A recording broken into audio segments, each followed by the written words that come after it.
सार्वजनिक वाचनालय सिन्नर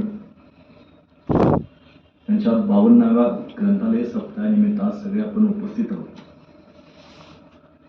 खरं तर आजच्या कार्यक्रमाला मोठ्या संख्येत उपस्थित असणाऱ्या आमच्या आया आणि नेहमीप्रमाणे कमी संख्येत उपस्थित असणारे आमचे बाप, त्यामुळे आयांनी पहिल्यांदा टाळ्या वाजवायला काय हरकत नाही. पहिल्यांदा सांगतो, साहेबांच्या फक्त एका शब्दासाठी 400 किलोमीटर अंतर पार करून आलोय, 9 तासाचा प्रवास करून आलोय. त्यामुळे टाळ्या वाजवल्या तर मनापासून वाजवायच्या, उलट टिकल्या वाजवल्या टाळ्या वाजवल्या. कारण तुमच्या सगळ्यांच्या टाळ्यांची दाद हीच सुदर्शन शिंदेची जायदाद आहे आणि तुमच्या गावातून ती म्हणून आहे. खरं तर महाराष्ट्रात एखादी अशी वाचनालय किंवा संस्था असेल जी व्याख्यान मला मोठ्या प्रमाणात साजरी करते, पण हे ज्या पिढीसाठी करायचं आहे, ज्या पिढीसाठी ही देणं द्यायचं आहे, ती पिढी आज इथं दिसत नाही. या मातीचं सगळ्यात मोठं दुर्दैव आहे. इतिहास हा बाल मनावरती संस्कार करण्याचा विषय आहे. इतिहास हा तरुण पिढीला जगण्याचा आणि जीवन घडवण्याचा सगळ्यात अर्थ असलेला विषय आहे.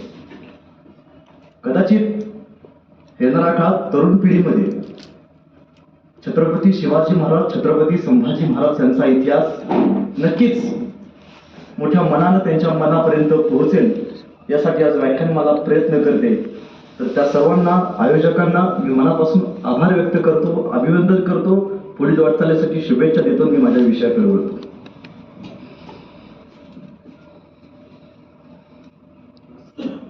खरं तर संभाजी महाराज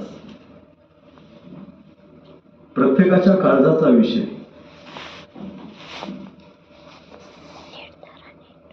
छत्रपती संभाजी राजांचं नाव ऐकल्यावरती आज अनेकांना शंभू राजांची आठवण येत असेल.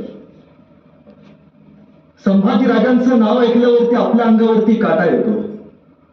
संभाजी राजांचं नाव ऐकल्यावरती आपल्या अंगातली प्रेरणा जागृत होते. शंभू राजांचं नाव ऐकल्यावरती आपल्याला लढण्याचं बळ प्राप्त होतं. शंभू राजांना कधी बघितलं आपण? नाही बघितलं. 395 वर्ष होऊन गेली ज्या माणसाने या मातीमध्ये अमोल संस्कार केला आणि या मातीला बलिदान देऊन जगण्याचा अर्थ प्राप्त करून दिला.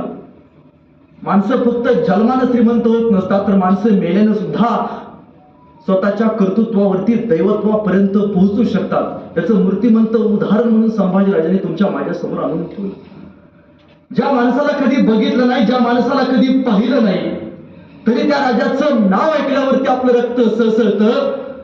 मग सिन्नरकर विचार करा, ज्यांनी साक्षात संभाजी महाराजांना बघितलं असेल त्या माणसांचं नेमकं काय होत असेल. तुमच्या सिन्नरच्या भागातली काही माणसं शंभू राजांच्या सोबत होती. या सिन्नरला शंभू राजांची 2 महिने छावणी पडली. शंभू राजांच्या प्रत्येक प्रसंगामध्ये सिन्नरकर, नाशिककर ठामपणे उभा राहिले. एक रामशेज याच नाशिककरांनी अभेद्य आणि अजिंक्य ठेवला आणि महाराष्ट्राला सांगितलं, तुम्ही कुठेही जावा, पण नाशिकच्या मातीचं, पंचगंगेचं पाणी वेगळं आहे. या पंचवटीमध्ये अनेकांना जगण्याचे संस्कार दिले. खरं तर ज्या माणसाला कधी बघितलं नाही, ज्या माणसाला कधी पाहिलं नाही, तरी त्या माणसाचं नाव ऐकल्यावरती आपलं रक्त सळसळतं. मी नेहमी सांगतो की विचार करा, त्यांनी साक्षात संभाजी महाराजांना बघितलं असेल, त्या माणसांचं नेमकं काय होत असेल. राजा आपल्या सोबत घोड्यावरती बसलाय, राजा आपल्या सोबत गनिम कापतोय, राजा आपल्या सोबत गोरगरिबाची भाकरी खातोय, राजा शेतकऱ्याच्या पाठीवर थाप फिरवतोय, राजा सांगतोय शेतीमध्ये नाही उभारलं ना, हेच पैसे घे, नव्याने उभारा. राजा इथल्या पिढ्यांना जगण्याची प्रेरणा देऊन देतोय. खरं तर त्या माणसांनी उगाच शंभू राजांसाठी स्वतःचा प्राण अर्पण केला नसेल का? कारण संभाजी राजा हा जगातला पहिला राजा आहे ज्याच्यासाठी रयतेच्या डोळ्यात सुद्धा पाणी आले. फार कमी राजे होऊन गेले या महाराष्ट्रात, या भारत हिंद प्रांतामध्ये, की ज्यांच्यासाठी इथल्या रयतेच्या डोळ्यात सुद्धा पाणी आले. माझे अत्यंत लाडकी आणि सुंदर कथा मी नेहमी सांगत असतो. तुम्ही कधीतरी पंढरपूरला गेलात तर पंढरपूरला एक देव आहे. त्या देवाचं नाव पांडुरंग, ज्याला परमात्मा विठ्ठल असं आपण म्हणतो. त्याच विठ्ठलाला जात असताना आपण रामकृष्ण हरीच्या गजरात जातो. त्याच विठ्ठलाचं प्रतिरूप आहे ते म्हणजे दक्षिण भारतात त्याला बालाजी असं म्हटलं जातं. तर मला असं कायम वाटतं की बालाजी या शब्दाचा अर्थ बासुंदी, लाडू आणि जलेबी. त्या ज्याच्या घरात असतात ती सगळी लोक तिकडे जातात, कारण तो धनब्रह्म आहे आणि पंढरपूरचा विठ्ठल हा नादब्रह्म आहे. जसं पंढरपूरच्या विठ्ठलला जात असताना आपण रामकृष्ण हरीच्या गजरात जातो, तसं त्या बालाजीला जाताना लोक म्हणतात गोविंदा गोविंदा. काय म्हणतात? गोविंदा. लोक मुखी नाहीत ना साहेब? गोविंदा असं बोलायचं, मुख्यालयात बसायचं नाही. माझं व्याख्यान ऐकता असं माझ्यासोबत बोलायचं. त्या नादानं तरी वागतात जागा राहील तुमच्या पद्धतीनं. गोविंदा गोविंदा. मध्यंतरी पेपरला बातमी आली होती की आपल्या प्रियकराला बरं वाटावं यासाठी एक प्रियसी तिरुमला ते तिरुपती उलट्या चालत गेली होती. म्हणून आपल्याला पण बरं वाटावं, आपण सवत चालत जावं म्हणून मी नीट चालत द्यायला ठरवलं. सगळी लोक म्हणायची गोविंदा गोविंदा, मी म्हणायचो गोविंदा गोविंदा. सगळी लोक म्हणायची गोविंदा गोविंदा, मी म्हणायचो गोविंदा गोविंदा. तर आमच्याच भागातली कोल्हापूरची एक आजीबाई आली होती. आता कोल्हापूरची आजीबाई तांबडा पांढरा रस्सा ठसक्याशिवाय बोलणार नाही. आम्ही सगळे लोक म्हणायचो गोविंदा गोविंदा. ती आजीबाई म्हणायची आमचं पण तेच आहे. आम्ही सगळे लोक म्हणायचो गोविंदा गोविंदा. ती आजीबाई म्हणायची आमचं पण तेच आहे. बराच वेळ असं झालं, कट्ट्यावरती गेलो, ताक पिलो. मावशीला म्हणलो मावशी तुझं काय चालू आहे? आम्ही सगळे म्हणतो गोविंदा गोविंदा आणि तू म्हणते आमचं पण तेच आहे. ती म्हणली अरे लेका नो, तुम्ही ज्यांचं नाव घेता ना ते आमच्या ह्यांचं बी नाव तेच आहे म्हणून म्हणलं आमचं. विनोदाचा भाग सोडा. पण 395 वर्ष झाली या महाराष्ट्राला संभाजीराजांनी स्वतःच्या रक्ताचा अभिषेक घालून, या महाराष्ट्राला संभाजीराजांनी संस्कार करून 395 वर्ष झाले. पण आजही याच महाराष्ट्रात तरुण पिढीला शंभू राजा ऐकू वाटत नाही, तरुण पिढीला संभाजीराजांचा इतिहास वाचू वाटत नाही. त्यावेळी वाटतं की का आणि कशासाठी महाराजांनी बलिदान दिलं, का 40 दिवस मरण यातना या माणसानं सहन केल्या. 395 वर्षापूर्वी एका कलंकसाईने शंभू राजा बदनाम केला आणि नवीन इतिहासकारांनी आमचं इतिहास आहे आमचं इतिहास आहे असं म्हणत म्हणत म्हणत शंभू राजांवरती बदनामीचा आरोप ठेवला गेला. मी नेहमी सांगतो, अभिमानानं सांगतो, पण वाईट त्याच गोष्टीचं वाटतं की या हिंद प्रांतामध्ये अनेक राजे झाले. एकाही राजावरती आजवरती टीका केली नाही, पण या हिंद प्रांतावरती एकमेव राजा झाला ज्या राजानं तुम्हाला आम्हाला मरण यातना सोसून सुद्धा जगण्याचा श्वास दिला. त्या संभाजी राजांवरती त्यांच्या श्री सखी रात्री जयती महाराणी येसुबाईंवरती आरोप केला जातो. त्यावेळी वाटतं कुठंतरी चुकते. हो, पहिले हे हिंद प्रांतातलं पहिले नवरा बायको आहेत, पहिलं असं जोडपं आहे ज्यांनी या मातीचा संस्कार केला. पण आम्ही आरोप काय केला? संभाजीराजांवरती नाना प्रकारचे आरोप केले. पण तिथंच इतिहासकार नाही थांबले, तर इतिहासकारांची मजल थेट संभाजीराजांच्या पत्नीपर्यंत श्री सखी रात्री जयती महाराणी येसुबाई पर्यंत गेली. आरोप म्हणजे काय हो? येसुबाईंवरती पहिला आरोप लागला माहेरमध्ये फितुरीचा कलंक. अहो सोपं नाही. मृत्यूनंतर संभाजी महाराजांच्या 30 वर्ष औरंगजेबाच्या कैदेत होती ही माऊली. 30 वर्ष, 40 दिवस नवऱ्याला हाल करून मारले. तरी आपल्या लेकराला सांगते शाहूला, शाहू असा हो, तुझ्या नावानं दक्कन हिंद प्रांतामध्ये एकाही शत्रूचं यायचं धाडस नाही झालं पाहिजे. ही माऊली आपल्या लेकाला शिकवते. कुठं? शत्रूच्या छावणीत शिकवते. पण आम्ही आमच्या पिढीला ना संभाजी राजा कळाला, ना येसुबाई कळाली, ना शिवाजी राजा कळाला. आपल्या इथे एक शहर होतं, मी नेहमी सांगतो, त्या शहराचं नाव औरंगाबाद होतं. मी कुठल्या धर्मावरती टीका करत नाही, पण याच महाराष्ट्रात त्या शहराचं नाव बदललं, छत्रपती संभाजीनगर केलं. पण याच महाराष्ट्रात आजही लोक औरंगाबाद म्हणतात. का? काय केलं त्या औरंगजेबानं तुमच्या माझ्यासाठी हो? आपल्या लेकींची 2 रुपये किंमत केली म्हणून त्याच्या शहराचं नाव घ्यायचं का? 5 रुपये घावाच्या पोत्याएवढी आपल्या लेकींची विक्री केली म्हणून त्याचं नाव घ्यायचं? नाही. त्या माणसानं आपल्या लेकीच्या कपाळावरचा कुंकू शाबूत ठेवला त्या राजाचं नाव घेतलं पाहिजे. मी नेहमी सांगतो, मारलं ज्यांनी संभाजी महाराजांना, मारलं ज्यांनी छत्रपती संभाजी महाराजांना, करून अत्याचाराचा कहर त्याच औरंग्याच्या नावानं वसवलं होतं एवढं मोठं शहर.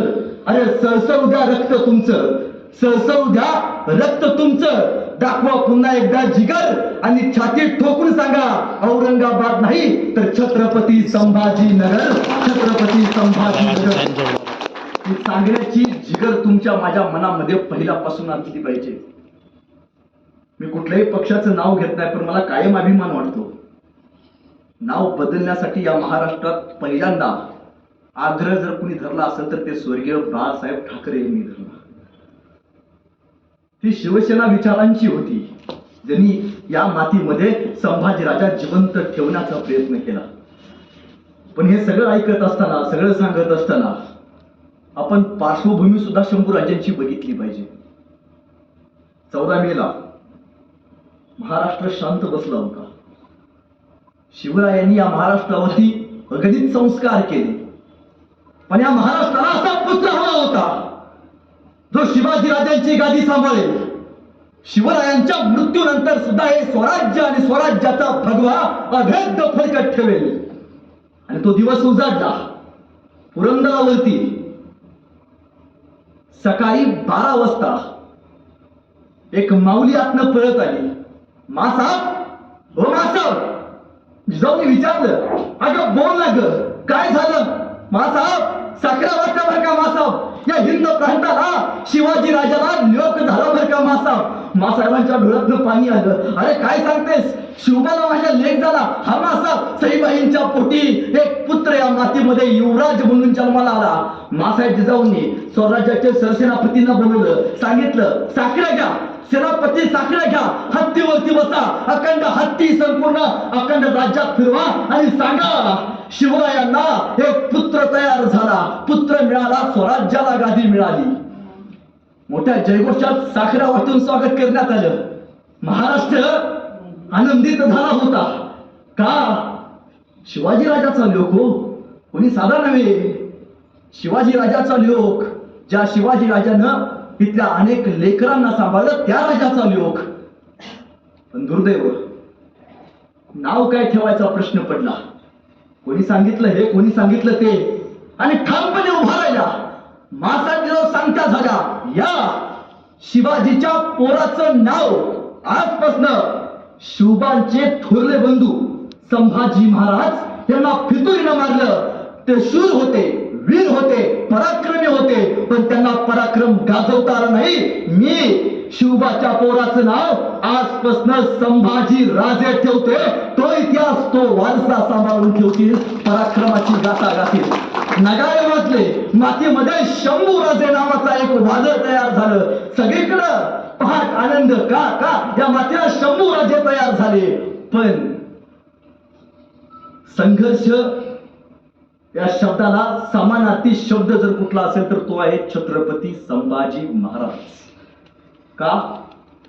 2 वर्षाचं वय झालं शंभूराजांचं, आणि शंभूराजांच्या आईसाहेब आजारी पडल्या.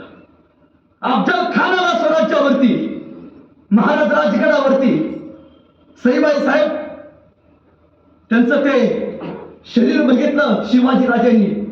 सईबाई सांगतात, जावा राजा, स्वराज्य महत्वाचं आहे, स्वराज्याची गाठ महत्वाची आहे. महाराजांनी एकदा सईबाईंना बघितलं. किती करालो मातीसाठी, किती. शेवटच्या श्वासाच्या घेण्याच्या वेळी सुद्धा ही माऊली काय म्हणते, माझ्यापेक्षा स्वराज्य महत्वाचं आहे. महाराज तुम्ही जावा.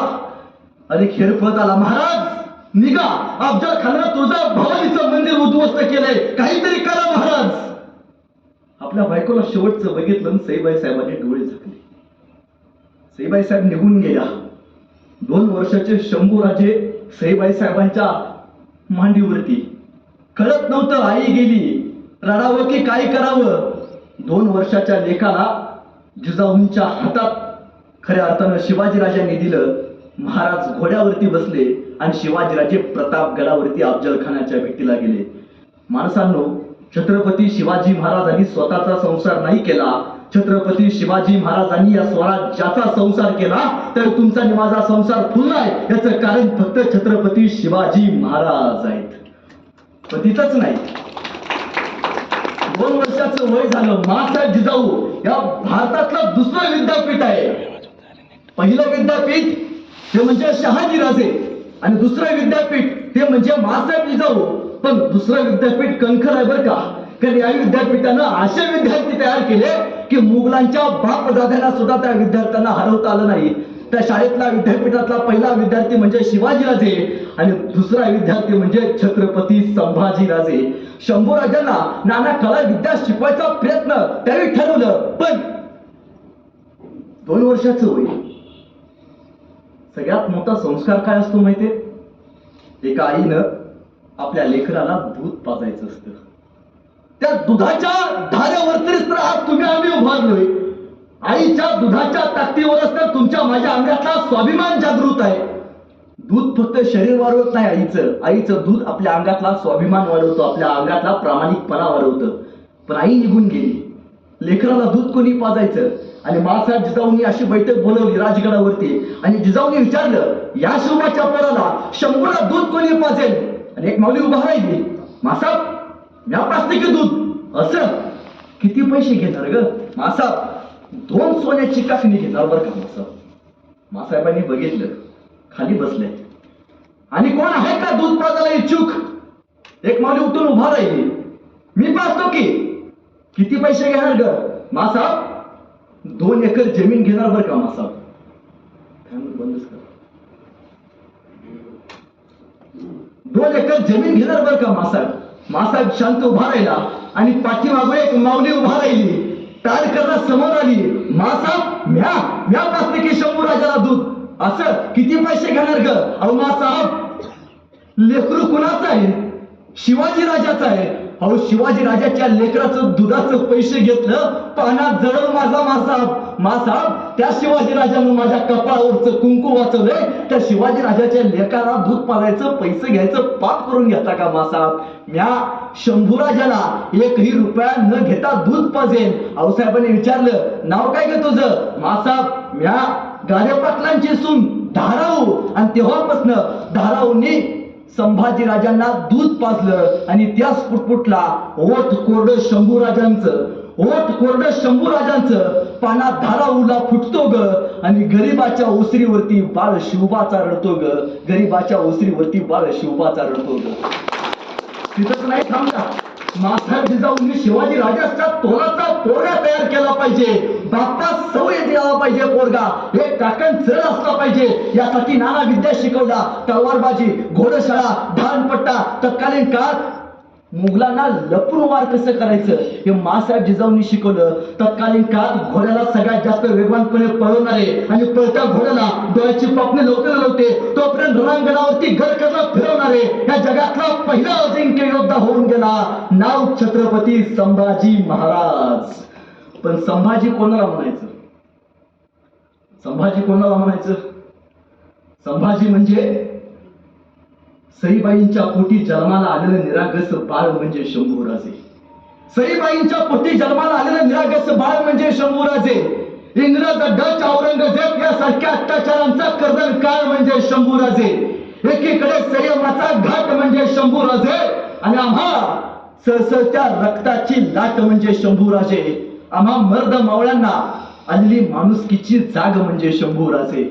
आम्हा मर्द मावळ्यांना आलेली माणुसकीची जाग म्हणजे शंभूराजे. महाराष्ट्रातलं माणुसकी मोजण्याचं माप म्हणजे शंभूराजे. तुमचा, माझा आणि अखंड हिंदुस्थानाचा बाप म्हणजे शंभूराजे. तुमचा, माझा अखंड हिंदुस्थानाचा बाप म्हणजे शंभूराजे. खरं तर 1 नाही, 2 नाही, 3, 4, 5, 6, 7, 8, 9, 10 तब्बल 16 भाषा जिजाऊंनी शंभूराजांना शिकवल्या. इथं बसलेल्या एकाही माणसानं हात वरती करून दाखवावे की त्याला 16 भाषा इथल्या अवगत झाल्यात. आई 16 भाषा बोलत होते शंभूराजे. 16 भाषा. अहो काय नाही शिकवलं मासाहेब जिजाऊंनी?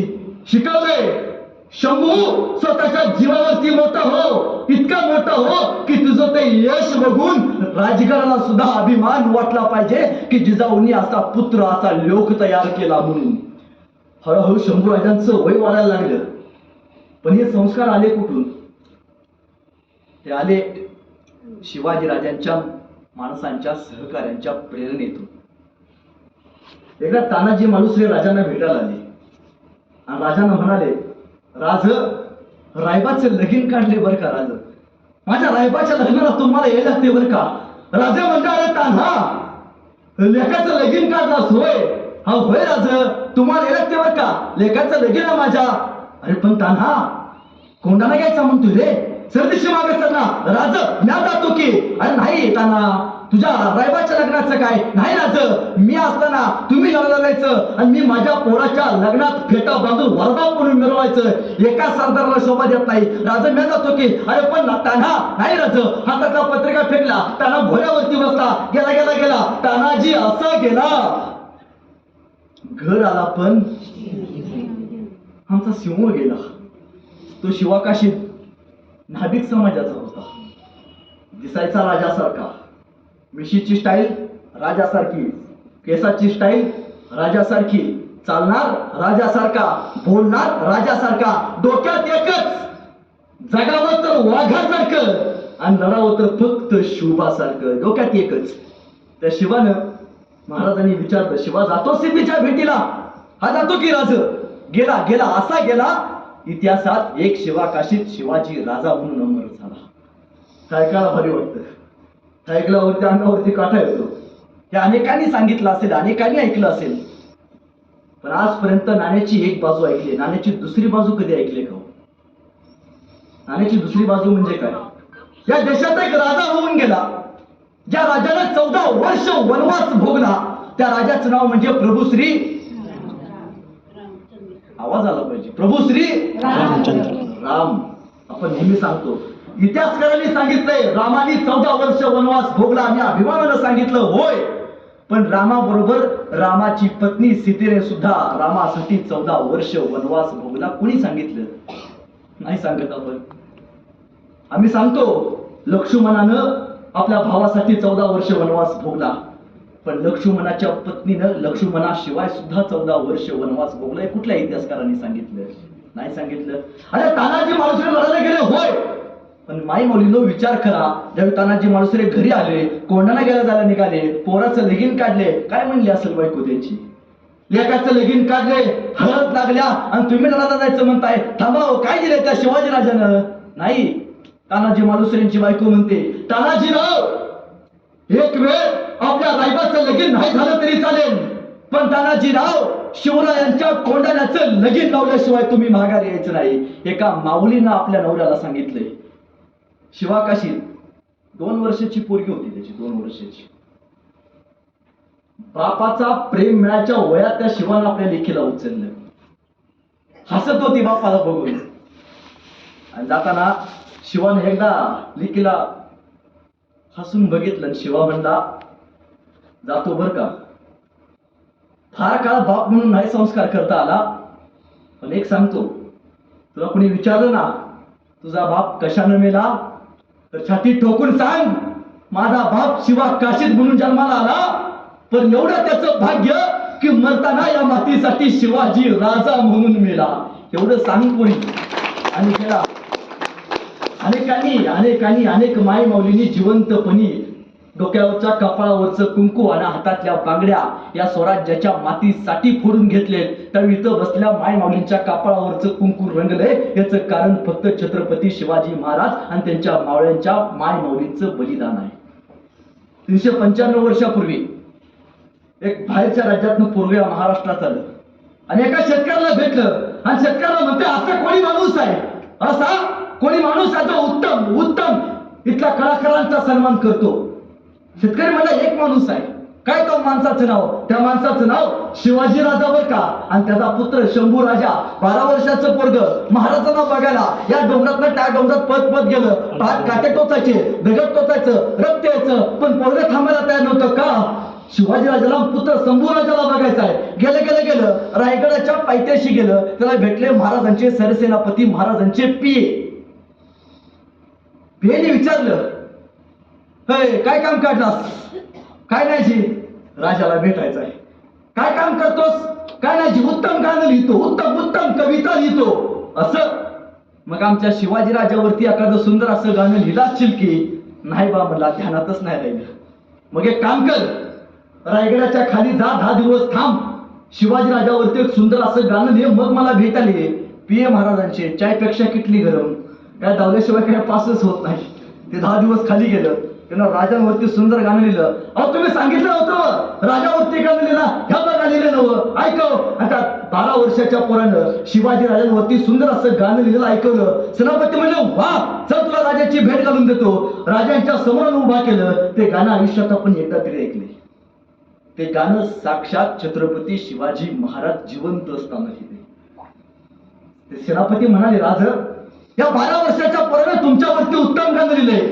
असं ऐकव की मग. आणि ते 12 वर्षाचं पोरग शिवरायांवरती लिहिलं सुंदर असं गाणं ऐकायला चालू झालं. माझ्याबरोबर सगळ्यांनी टाळ्या वाजवायच्या, हात वरती करा, हात वरती करा. आणि ते 12 वर्षाचं पोरग म्हणतंय, इंद्र जबी धम्म पर भाड वसु वंग पर रावण सर धम्म पर रघुकुल राजे पवन बारी बाह पर शंभुरती नाव पर बाह पर राम द्विज राजे डावा मृदंड पर चित्ता मृगदंड पर कुशलवी थंड पर मृग राजे तेजतम अंश पर कंड जिमी कंस पर ओम लक्ष पंच पर शेर शिवराजे शेर शिवराजे शेर शिवराजे.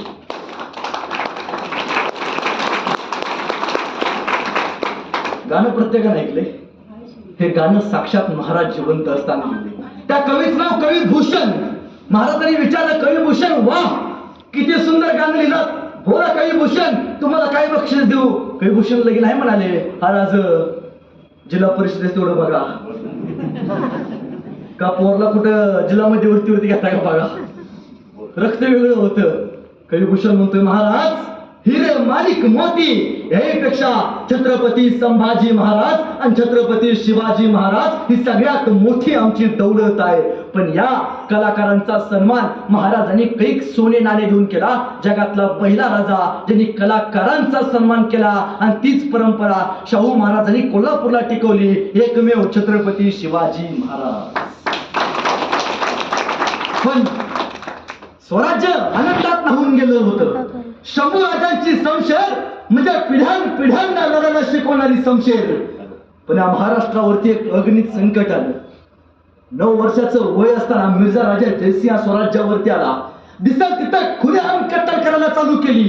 एखादी पोरगी दिसली धरायचा, सैनिकांच्या ताब्यात द्यायचा. मुस्लिम सैनिक तत्कालीन काळातले संस्थांचे सैनिक भोगायचे, फेकून द्यायचे. हा समाज. महाराज म्हणाले, मिर्झा हे बरं नाही. मिर्झा माझ्या लेकींची काही चूक आहे रे याच्यात.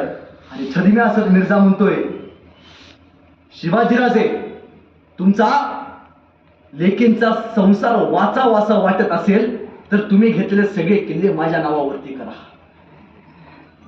त्यावेळी शिवाजीराजांना वाटलं किल्ले उद्या घेऊ पण लेकींची इज्जत परत मिळणार नाही. एका माणसानं जिंकलेले सगळे किल्ले मिर्झा राजे जयसिंगाच्या ताब्यात दिले. पण मिर्झा तिथंच नाही थांबणार. शिवाजीराजे तुमचा पोरगा 9 वर्षाचा संभाजी माझ्याकडे ओलीस म्हणून राहील आणि कराडला सह्याद्री. मिर्झा लेकाला मध्ये आणायचं नाही. आणि छदिम्या असं मिर्झा म्हणतोय, वाटतंय लेकींची आबरू वाचावी तर तुमचा पोरगा माझ्याकडे ठेवा. एका बापानं स्वराज्यातल्या लेकींची आबरू वाचावी यासाठी 9 वर्षाचा पोरगा जावणीवरती लावला. 9 वर्षाचा पोरगा मिर्झा राजाच्या छावणीत पाठवला, मुघलांच्या ताब्यात दिला. पोरग 2 दिवस काय दिसलं तरी डोळ्यात पाणी येतो. साहेब आपल्या लेकाला 9 वर्षाचा असं एकूण त्या एक लेकाला मातीसाठी लेकीसाठी मिर्झाच्या ताब्यात दिलं. आणि औरंगजेबानं एक फरमान काढलं, शिवाजीराजे यांना 5000 मनसबदारी केलं आणि दुसरे शंभूराजे यांना 7000 मनसबदारी केलं. म्हणजे 5000ची फौज शिवरायांना आणि 7000ची फौज खुद्द शंभूराजांना दिली. जणू काही औरंगजेबाला त्यावेळीच कळालं होतं बापापेक्षा पोरग एक काकण चढच निघणार आहे. आणि त्यावेळी औरंगजेबानं एक पत्र पाठवलं, शिवाजीराजे माझ्या 50व्या वाढदिवसाला तुम्ही मला भेटायला आग्र्याला या. त्या पण बेण्याचा हॅपी बर्थडे. महाराज निघाले घोड्यावरनं, सोबत घेतलंय 9 वर्षाच्या शंभूराजांना. हाफ तिकीट नव्हतं, घोड्यावरती बसून जायला लागायचं. कधी प्रश्न पडतो का, कधी जाताना बापने काहीतरी वाटेत बोलले असतील की काहीतरी बोलले असतील. जसा प्रश्न पडतो की पुष्पा 2 कधी येणार आहे, आर्चीचं परत काय होणार आहे, तसा प्रश्न पडला पाहिजे. काहीतरी वाटत बापलेक बोलले असतील, काय म्हणले असतील शिवाजीराजे शंभूराजांना, अरे शंभूराजे सिन्नरला 2 एकर घेऊन ठेवले, द्राक्ष लावून मोकळा हो, का नाशिकला 2 BHK घेऊन ठेवलं, तू येसुबाई निवांत राहा. नाही सांगितलंय शंभूराजे आतापर्यंत तुम्ही तुमच्या बापाचा संघर्ष बघितलाय, पण शंभूराजे इथून पुढे तुम्ही तुमच्या बापाचा स्वाभिमान बघा. एका बापानं आपल्या पोराला सांगितलंय, तुम्हाला वाटतं तुमच्या पोटी छावा जन्माला यावा? वाटतं का? वाटत असेल तर किती माय माऊलींनी गेली 20 वर्षात आपल्या पोराचे नाव शिवाजी संभाजी ठेवले? हात वरती करून दाखवा. 20 वर्षात, 30 वर्षात. पोराचं नाव सोन्या, पोराचं नाव यश, आयुष्यभर अपयश. घेतला यश नव्हे, दुसरा यश. नाव कशी हो? पूर्वी नावं कशी होती? एक हात तुटला तरी लढत राहतो तो तानाजी, एकटा खिंड लिहतो तो बाजी, दुश्मनाच्या तंबूवरचा कळू सुरतो तो संताजी, अरे मुघलांच्या घोड्याला सुद्धा पाण्यात दिसतो तो धनाजी, वाघाला फाडतो तो संभाजी, आणि सगळ्यांना एकत्र करून जो स्वराज्य निर्माण करतो ते छत्रपती. नाव चांगली ठेवत जावं, नावावरती संस्कार अवलंबून असतो. पुढे बघा ना साहेब, वडिलांना काय म्हणलं जायचं? वडील. तुमच्या वेळी काय म्हणलं जायचं? वडील आदर होता. वडिलांनंतर काय झालं? पप्पा. पप्पा म्हणतात ना तुमच्याकडं. पुण्याला गेलो तो पप्पाचं काय झालं असेल? पॉप. पूर्वी आईला काय म्हणलं जायचं? आई साहेब. आदर होता. भले फुकणीने का मारना, पण आई साहेब. आई साहेबांचं परत काय झालं? आई. आईचं काय झालं? मम्मी. पुण्यात काय झालं असेल? मॉम. कधी कधी प्रश्न पडतोय या मॉमचं भविष्यात बॉम्ब होईना.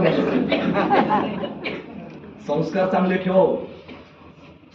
आपल्या लेखाला घेतलं आणि औरंगजेबाच्या दरबारात शिवाजीराजे गेले आणि औरंगजेबानं झरी चाल टाकली. महाराजांना मागच्या रांगेत उभा केलं आणि सह्याद्री खवला नामवंत सरदार ज्यांना मी हरवलं त्यांच्या पाठीमागे मला माझ्या पोराला उभा केलं. स्वाभिमान सगळ्यात महत्वाचा. कोणी असू दे, स्वाभिमानाचा जर धक्का लागला तर समोर किती मोठा बादशाह असू दे त्याचा बाजार उठवल्याशिवाय शांत बसायचं नाही, हे महाराजांनी सांगितलं. महाराजांनी दिलेल्या सगळ्या मनसबदारी फेकल्या. महाराज निघून गेले. आतापर्यंत आलमगीर औरंगजेब ह्याच्या दरबारातनं असा अपमान करून कोणी गेलं नाही. जगातला पहिला राजा त्यानं औरंगजेबाची दरबारात अवकात काढली. त्यांचं नाव छत्रपती शिवाजी महाराज. महाराज काहीच झाले कान देऊ नये का? तेव्हापासून शिवाजीराजे तह केलेला असताना सुद्धा औरंगजेबाच्या दरबारात कधी गेले नाहीत. पण शिवाजीराजांचे प्रतिनिधी म्हणून पुत्र शंभूराजे औरंगजेबाच्या दरबारात येत जात असत. तरी औरंगजेबाचा एक हत्ती होता. त्या हत्तीला 9 वर्षाचे शंभूराजे घ्यायचे, सगळ्या गल्लीत फिरायचे. या 9 वर्षाच्या पोराची चेष्टा करावी म्हणून औरंगजेबानं शंभूराजांना बोलावणं धाडलं. आणि त्यावेळी औरंगजेब शंभूराजाने एक प्रश्न विचारतोय, कान देऊ नका. काय विचारतोय? किल्ले दिले तह केलं. त्यावेळी विचारतोय, शंभूराजे ये मेरा हाथी आपको बहुत पसंद थे, लेकिन शंभूराजे ये हाथी इतना बड़ा है और आप इतने छोटे हो, इस हाथी को आप महाराष्ट्र में कैसे ले जाओगे? एवढे शंभूराजे औरंगजेबाच्या डोळ्यात डोळे घालून सांगतात, अरे औरंगजेब ये तो जानवर है, अरे औरंगजेब ये तो जानवर है, बैठ कर जाएंगे, नहीं आया तो खींच कर ले जाएंगे, लेकिन औरंगजेब हमारे आबा साहब ने जो आपको किले दिए वो भी महाराष्ट्र में, उन्हें आप आगरा कैसे ले आओगे? पाणेदारपणे समय सूचकता दाखवणं काय असतं या मातीला छत्रपती संभाजी महाराजांनी शिकवलं. आणि तेव्हापासून बापाला कैद केलेलं असताना सुद्धा महाराजांना सोडवण्याचा पहिला प्रयत्न छत्रपती संभाजीराजांनी केला. कुंभाराच्या वाड्यापासून महाराजांच्या किल्ल्यापर्यंत शंभूराजांनी आपसूक सगळी चाल यशस्वीरित्या रोवली. आणि शिवाजीराजे एके दिवशी औरंगजेबाच्या हातावरती तुरे देऊन निसटले, निघून गेले. पण जाताना 9 वर्षाचे शंभूराजांना मागे एकटं सोडून गेले. मनात प्रश्न पडला शिवाजीराजांचा. लेखानं मला प्रश्न विचारला असता तर जाताना, आबासाहेब आई नाही माझी, एकटे सोडून चाललात मला. अहो सह्याद्री सुद्धा हरवला असता मात्र विचारलं असतं, आबासाहेब मला एकट्याला सोडून जाणार का हो तुम्ही? पण पुत्र शिवाजी राजाचा होता. शंभूराजे म्हणाले, आबासाहेब तुम्ही बिनघोर जावा, पाठीमागून सुरक्षित घ्यायचं काम तुमचा शंभू राजे केल्याशिवाय सोडणार नाहीत. आणि तेव्हापासून खर तर काशीपंतांच्या सहाय्यानं शंभूराजे ब्राह्मणांचा वेश घेऊन खऱ्या अर्थानं निसटले. पण शिवाजीराजांसोबत शंभूराजे गेले अशी वार्ता कळाली. औरंगजेबानं आपलं सरदार पकडायला पाठवलं, पण वाटेत शिवाजीराजांनी भूल उठवली की जात असताना शंभूराजांचं निधन झालं. ही बातमी औरंगजेबाला कळाली. शंभू मेला, 9 वर्षाचा शिवाजीराजाचा लोक मेला. बातमी रायगडावरती गेली. शिवाजीराजे रायगडावरती पोचले. जिजाऊंचे डोळे पाणावले होते. जिजाऊंनी विचारलं, धाकानं लेखाला अभिमानानं विचारलं, शिवबा तुम्ही एकटे आलात, माझा शंभू कुठं आहे शिवबा? महाराज सांगू शकत नव्हते, कारण ही चालच महाराजांची होती. अहो तुम्हाला बाप म्हणून पाय कसा निघाला माझ्या शंभूला मागे सोडून? सांगा ना माझा शंभू कुठं आहे? शिवाजीराजे म्हणाले, मासाहेब शंभूराजे वारले आपले येताना. आणि मासाहेब जिजाऊंनी अन्न खायचं बंद केलं. रडून रडून मासाहेब जिजाऊ थकल्या. आणि वाटेत अशी हुल उठवल्यामुळे औरंगजेबानं पाठवलेलं सगळं सैनिक माघारी आणलं. आणि याच संधीचा फायदा घेऊन कैक दिवसांनी शंभूराजे राजगडावरती सुखरूप पोहोचले. पण गेलेले शंभूराजे हे शिवाजीराजांचे लोक होते. आलेले शंभूराजे औरंगजेबाच्या मुघली रियासतीचा अभ्यास केलेले निपुण युवराज होते. आणि एकदा लेखणीची जबाबदारी शिवरायांनी शंभूराजांना दिली. शंभूराजांची लेखणी आता अनेक कारणांना न्याय देऊ लागली. पण त्यावेळी एकदा शिवरायांनी विचारलं, आपण विचारतो ना आपल्या लेखाला, काय करू शकतोस तू भविष्यात? विचारलं शिवरायांनी, शंभूराजे तुमची लेखणी फार सुंदर चालते शंभूराजे, पण शंभूराजे या मातीला फक्त लेखणी सोबत लिहिण्याची गरज नाही, तर तलवारी सोबत युद्ध करण्याची गरज आहे. शंभूराजे तुमची तलवार आणि कराडचा राजा आज्ञादायी आबासाहेब यांना आज्ञा सुटली गुजरात खांबात प्रांत लुटायची. शंभूराजे घोड्यावरती बसले, सैन्य घेतलं, गुजरात एका दिवसात लुटलं, खांबात प्रांत लुटलं. आणि महाराजांना बातमी कळाली, राजगडावरती आपल्या पुत्रानं खांबात गुजरात प्रांत लुटलाय आणि भगवा पडलाय. त्यावेळी